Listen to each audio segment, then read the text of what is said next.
விஜய் நான் வரேன்.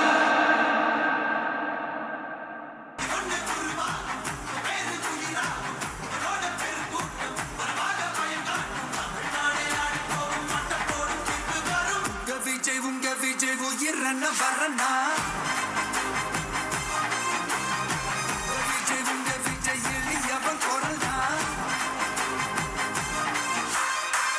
விஜய் உங்க விஜய் தனியாள் இல்ல கடல்னா விஜய் உங்க விஜய் எளியவன் குரல்னா விஜய் உங்க விஜய் தனியாள் இல்ல கடல்னா மக்கள் தானே மன்னர்களை உனக்கு காட்ட வரனா.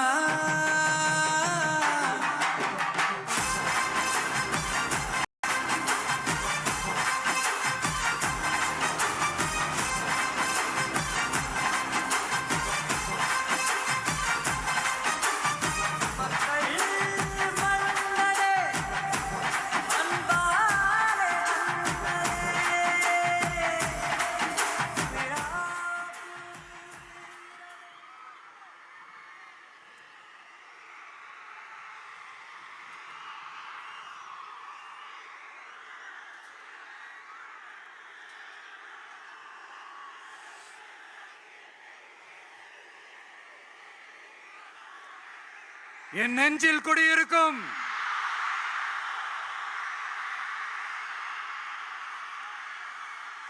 புதுச்சேரி மக்கள் உங்கள் அனைவருக்கும் என்னுடைய வணக்கம்.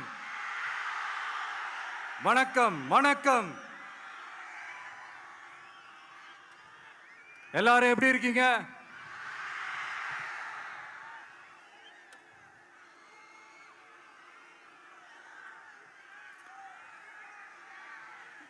இந்த ஒன்றிய அரசுக்கு தான்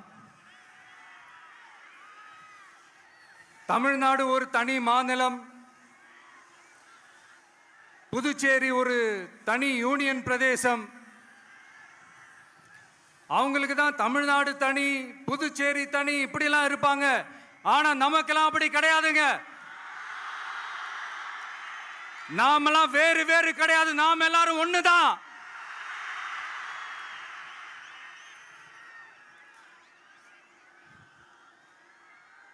தமிழ்நாடும் புதுச்சேரியும் தனித்தனியாக இருந்தாலும் நாம் எல்லாரும் ஒண்ணுதான். நாம் எல்லாரும் சொந்தம் தான்.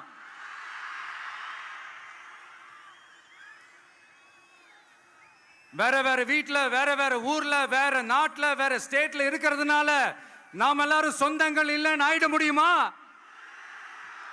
அது எப்படி முடியும்? இப்ப பாத்தீங்களா, ஒருத்தருக்கு ஒருத்தர் பார்த்துக்கும் போது அந்த பாச உணர்வு, அதுதாங்க, அது மட்டும்தான். அது இருந்துட்டாலே போதும், வேற எதுவுமே தேவையில்லை.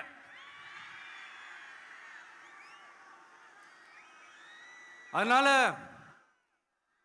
தமிழ்நாடு, புதுச்சேரி, கேரளா, கர்நாடகா, ஆந்திரா மட்டும் இல்ல, உலகத்துல எந்த மூலையில நம்ம வகைரா இருந்தாலும் அவங்க எல்லாருமே நம்மளோட உயிர் தான். அவங்க எல்லாருமே நம்மளோட உறவு தான்.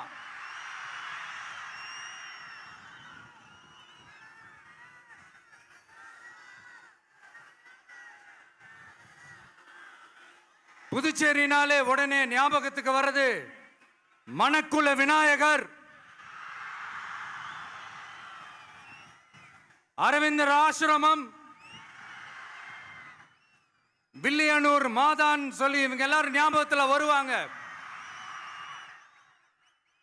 அது மட்டும் இல்ல, மகாகவி பாரதியார் அவர்கள் இருந்த மண், பாவேந்தர் பாரதிதாசன் அவர்கள் பிறந்த மண். அது மாதிரி இன்னும் சிறப்புகளை அடுக்கிக்கிட்டே போலாம்.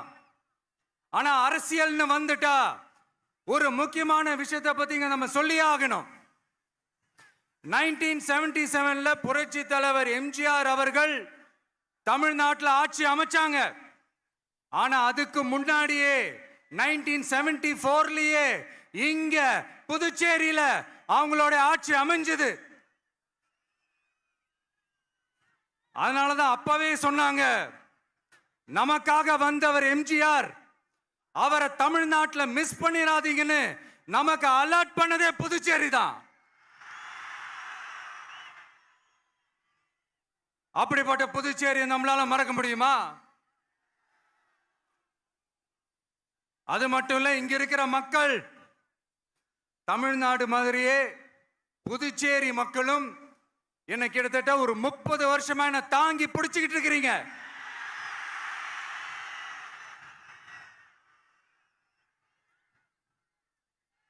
அதனால இந்த விஜய் தமிழ்நாட்டுக்கு மட்டும்தான் குரல் கொடுப்பான்னு நினைக்காதீங்க.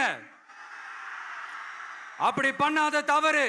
புதுச்சேரி மக்களுக்கும் சேர்த்து தான் குரல் கொடுப்பான். அது என்னுடைய கடமையும் கூட. அதனாலதான் இங்க நீங்க ஃபேஸ் பண்ற பிரச்சனைகளை பத்தி இன்னைக்கு நான் பேசுறதுக்காக வந்திருக்கிறேன்.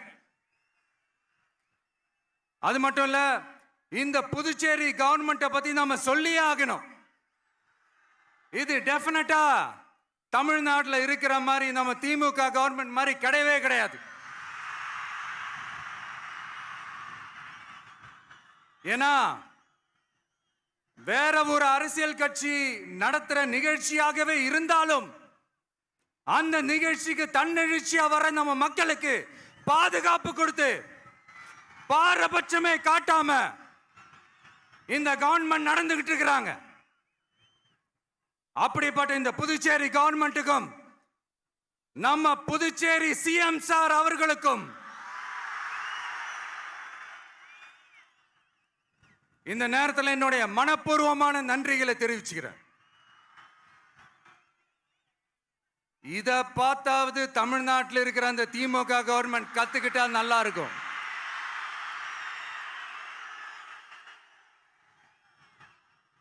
ஆனா அவங்க கத்துக்க மாட்டாங்க. பரவாயில்ல, வரப்போற எலெக்ஷன்ல 100% கத்துக்குவாங்க. அத நம்ம மக்கள் பார்த்துக்குவாங்க.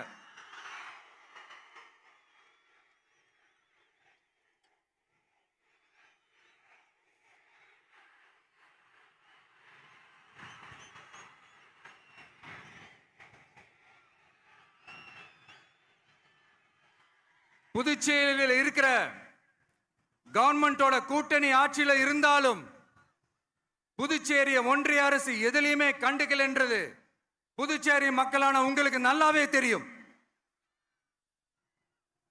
மாநில அந்தஸ்து கோரிக்கையை மட்டுமா கண்டுக்கல, இங்க வளர்ச்சி ஏற்படவும் துணை நிக்கவே இல்லைன்னு கேள்விப்படுறோம். இந்த புதுச்சேரிக்கு இன்னும் மாநில அந்தஸ்து கொடுக்கல. மாநில அந்தஸ்து வேணும்னு கேட்டு பல முறை சட்டசபையில தீர்மானம் போட்டு ஒன்றிய அரசுக்கு அனுப்பி வச்சுக்கிட்டே இருக்கிறாங்க. இந்த வருஷம் கூட மார்ச் மாசம் 27ஆம் தேதி 2025 அன்னைக்கு ஒரு தீர்மானம் போட்டாங்க. அது மாநில அந்தஸ்து வேணும்னு கேட்டு ஒன்றிய அரசுக்கு அனுப்புற 16வது தீர்மானம். புதுச்சேரி காரைக்கால் பகுதிகளில் மூடப்பட்ட 5 மில்கள், பல்வேறு தொழிற்சாலைகளை மீண்டும் திறக்கிறதுக்கு இதுவரைக்கும் ஒரு துரும்ப கூட கிள்ளி போடல. பல்லாயிரக்கணக்கான இளைஞர்களோட வேலை வாய்ப்புக்காக எதையுமே செய்யல. இங்க ஒரு ஐடி கம்பெனி உருவாகணும்ன்றது எண்ணமே இல்லை. அதை பத்தி யார் பேசினாலும் அது அவங்க காதல விழவே விழல. இங்க ஒரு அமைச்சரை ஊழல் குற்றச்சாட்டுல பதவி விட்டு நீக்கப்பட்டு அந்த இடத்துக்கு இன்னொருத்தரை நியமிச்சு 200 நாள் ஆச்சு. இன்னும் அவருக்கு ஒரு இலாக்காவே தரல. இந்த செயல் சிறுபான்மை மக்களை அவமானப்படுத்துறதுன்னு அந்த மக்களே சொல்றாங்க. புதுச்சேரியோட முக்கிய அங்கமாக இருக்கிற காரைக்கால், மாகே, ஏனாம் பகுதிகளில் எல்லாம் முன்னேற்றமே இல்லைன்னு அந்த பகுதி மக்கள் சொல்லிக்கிட்டே இருக்கிறாங்க. குறிப்பா காவிரியோட கடைமடை பகுதியான காரைக்காலை மொத்தமா கைவிட்ட மாதிரி தான் இருக்குது. இது எல்லாமே முன்னேற்றம் அடையணும். டூரிஸ்ட் பிளேஸ் ஆன புதுச்சேரியில போதுமான அளவு பார்க்கிங் வசதி இல்ல, போதுமான அளவு கழிப்பறை வசதி இல்ல. இதெல்லாமே மேம்படுத்தணும். புதுச்சேரி கடலூர் மார்க்கமான ரயில் திட்டம் வேணும்ங்கிறது நீண்ட கால கோரிக்கை. புதுச்சேரி மக்களுக்கு ஒன்னே ஒண்ணுதான் சொல்லணும், இந்த திமுகவை நம்பாதீங்க. அவங்களுக்கு உங்களை நம்ப வச்சு ஏமாத்துறது தான் அவங்க வேலையே. நான் சொன்ன பல கோரிக்கைகளை எல்லாம் தீர்த்து வைக்கிறதுக்கு நம்ம புதுச்சேரி கவர்மெண்ட்டுக்கும் அதோட மக்கள் திட்டங்களுக்கும் ரொம்ப அக்கறையா உண்மையா துணை நிக்கணும். தமிழ்நாட்டை ஒதுக்குற மாதிரி புதுச்சேரியும் ஒதுக்க கூடாதுன்னு நாங்க கேட்டுக்கிறோம். கிட்டத்தட்ட 20 லட்சம் பேர் வாழ்ற யூனியன் பிரதேசமான புதுச்சேரி மத்திய நிதி குழுவில் இடம்பெறவில்லை. அதனால் மாநிலங்களுக்கான நிதி பகிர்தல் அடிப்படையிலும் யூனியன் பிரதேசங்களுக்கான நிதி பகிர்தல் அடிப்படையிலும் புதுச்சேரிக்கு நிதி ஒதுக்கப்படுவதில்லை. அதனால ஒவ்வொரு ஆண்டும் புதுச்சேரிக்கு தோராயமாகவே மத்திய அரசு நிதியை விடுவிக்கிறது.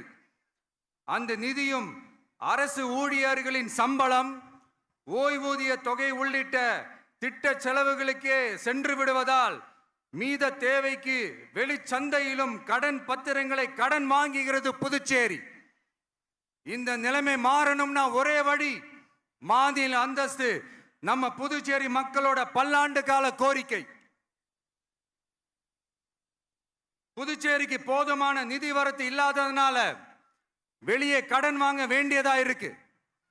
புதுச்சேரியோட கடனை குறைச்சு தற்சார்பு பொருளாதாரத்தை வளர்த்தெடுக்க திட்டங்கள் வகுக்கப்பட வேண்டும். மாநில அந்தஸ்து வாங்கினா மட்டும் போதாது இல்லையா, தொழில் வளர்ச்சியும் தேவையாச்சே. புதுச்சேரி தென்னிந்தியாவின் முன்னணி இண்டஸ்ட்ரியல் ஹப்பாக மாற்ற எல்லா முயற்சிகளும் எடுக்க வேண்டும். இந்திய அளவில் ரேஷன் கடைகளே இல்லாத மாநிலம் புதுச்சேரி தான். ஏழை எளிய மக்களுக்கு வாழ்வாதாரமே ரேஷன் கடைகள் தான். மற்ற மாநிலங்கள்ல இருக்கிற மாதிரி இங்கேயும் அரிசி, சர்க்கரை, பருப்பு, கோதுமை, எண்ணெய்னு அனைத்து பொருட்களும் வழங்கும் முறை சீராக்கப்பட வேண்டும். கடைசியா மீன் பிடிக்க செல்லும் காரைக்கால் மீனவர்களை அடிக்கடி கைது செய்யும் இலங்கை கடற்படை அவர்களின் படகுகளையும் பறிமுதல் செய்து விடுகிறது. அதனால் நீண்ட போராட்டங்களுக்கு பிறகு அவர்கள் விடுவிக்கப்பட்டாலும் படகுகள் கிடைக்காததால் படு மோசமான நிலைக்கு தள்ளப்படுகின்றனர். இந்த நிலை மாற வேண்டும். நான் மறுபடியும் சொல்றேன், இந்த விஜய் புதுச்சேரி மக்களுக்காகவும் எப்பவும் துணை நிற்பான். வரப்போற புதுச்சேரி தேர்தல் களத்துல நம்மளுடைய தமிழக வெற்றி கழகத்தின் கொடி பட்டொளி வீசி பறக்கும். கான்பிடென்டா இருங்க, நல்லதே நடக்கும். வெற்றி நிச்சயம். மீண்டும் சந்திக்கும் வரை நன்றி, வணக்கம். மக்கள் எங்க உரிமையின் காவல்.